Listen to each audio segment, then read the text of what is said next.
তৃতীয় বর্ষপূর্তি উদযাপন রূপমঞ্জরি অনুষ্ঠানে সাহিত্য সংস্কৃতির মেলবন্ধন।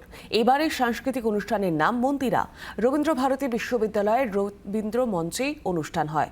অনুষ্ঠানের উদ্বোধনে বিশিষ্ট কবিরা এবং প্রখ্যাত নাট্য ব্যক্তিত্ব সৌমিত বসু উপস্থিত ছিলেন। সামিল নৃপেন চক্রবর্তী, ঋত্বিক ঠাকুর, নিবিড় সাহা সহ আরও অনেকে।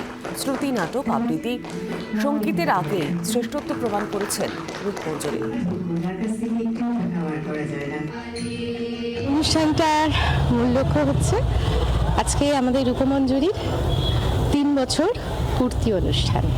মানে আজকের ডেটটা নয়, 13ই জানুয়ারি মধুসূদন মঞ্চে প্রথম আত্মপ্রকাশ হয়েছিল, ঠিক সেই রকমই আজকে 3টে বছর পূর্ণ, গুটি গুটি পায়ে 3 বছর বয়স হলো রূপমঞ্জরি।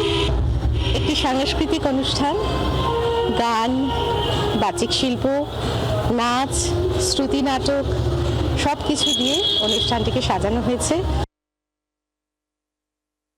রূপমঞ্জরির তরফে অনেক কিছু অনুষ্ঠান উপস্থাপনা করেছি। আজকের অনুষ্ঠানটা হচ্ছে বেসিক্যালি আমরা চাইছি যে অনেক ছোট ছোট যারা রয়েছে তাদেরকে একটা সুযোগ দেওয়া, তাদের শ্রুতি, নাটক, নাচ, গান ইত্যাদি দেখানো। এইগুলি আমাদের আজকের মেন কথা। আমরা আজকে শ্রুতি, নাটক, মিউজিক, কবিতা, নাচ এইগুলো নিয়ে অনুষ্ঠানটাকে সাজিয়েছি আমরা। ঠাকুরবাড়ির যে পরিবেশ, এই পরিবেশের সাথে তো অন্য কোনো পরিবেশের তুলনা হয় না।